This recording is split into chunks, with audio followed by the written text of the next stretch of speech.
రాజకీయంగా బొల్ల బ్రహ్మనాయుడు లబ్ధి పొందాలని అతను చేసిన తప్పులను కబ్జాని పక్కదారి పట్టించడానికి ఎంపీ శ్రీకృష్ణదేవరాయలపై అసత్య ఆరోపణలు చేస్తున్నారని జేడీసీసీ చైర్మన్ మక్కిన మల్లికార్జునరావు అన్నారు. గుంటూరులో కేంద్ర సహకార బ్యాంకు కార్యాలయంలో నిర్వహించిన సమావేశం అనంతరం ఆయన మీడియాతో మాట్లాడారు. పక్క రాష్ట్రంలో జరిగిన భూ కబ్జా దీనికి ఎంపీ శ్రీకృష్ణదేవరాయలు నాకు ఏ విధంగా సంబంధం ఉంటుందని ప్రశ్నించారు. ఫేక్ జీవోలు సృష్టించి అతను వేరే వారికి అమ్మబోతూ ఉండగా అక్కడ ఉన్న ప్రభుత్వ తహసీల్దార్ రిపోర్ట్ ఇవ్వగా ప్రభుత్వ అధికారులు తెలుసుకుని ఆయన మీద కేసు పెట్టి అరెస్టు చేయడం జరిగిందని చెప్పారు. ఈ రాష్ట్రంలో కుంభకోణాలు చేయడం చాలక పక్క రాష్ట్రంలో కుంభకోణం చేయబోయి తనంతట తాను దొరికిపోయిన వాస్తవాన్ని ప్రజలందరూ గమనిస్తున్నారని చెప్పారు. బొల్ల బ్రహ్మనాయుడు మనవరాలను చేసుకున్న దగ్గర బంధుత్వం కామన్ నాగేశ్వరరావు ఆయన పేరు మీద ఫేక్ జీవోలను సృష్టించారని తెలిపారు. తాను చేసిన దుర్మార్గానికి తాను తీసుకున్న గోతులో తానే పడ్డారని ఎద్దేవా చేశారు. ఎవరు చేసిన కర్మ వారిని వదిలిపెట్టదు, ఎవరు చేసిన పనికి వారు మూల్యం చెల్లించుకోక తప్పదు అని తెలిపారు.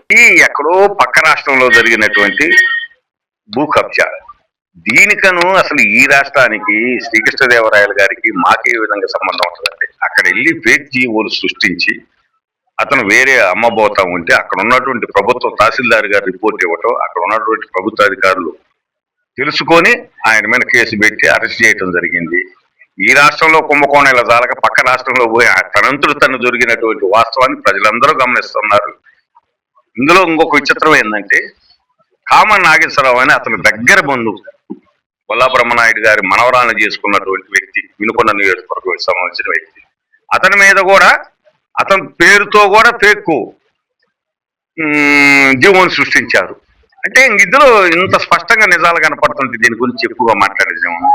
తను చేసినటువంటి దుర్మార్గం తను చేసిన పొయ్యిలో తనే పడ్డాడు తప్ప ఇది రాజకీయం కానీ ఈ విధంగా పార్టీలకు కానీ రాజకీయాలకు కానీ సంబంధం లేదు. సరే, ఆ ప్రభుత్వం అధికారంలోకి వచ్చేది లేదు, ఈయన అయ్యేది లేదు. ఇంకా చాలా స్కాములు ఉన్నాయి, అవన్నీ బయటపడతాయి. ఎవరు చేసిన కర్మ వాళ్ళు వదిలిపెడదు, ఎవరు చేసిన పనికి వారు మూల్యం చెల్లించుకుంటారు. రాష్ట్రంలో ఎక్కువగా మద్యం స్కాములు చేస్తున్నారు మీ ఎంపీ అని చెప్పి అంటున్నాడు.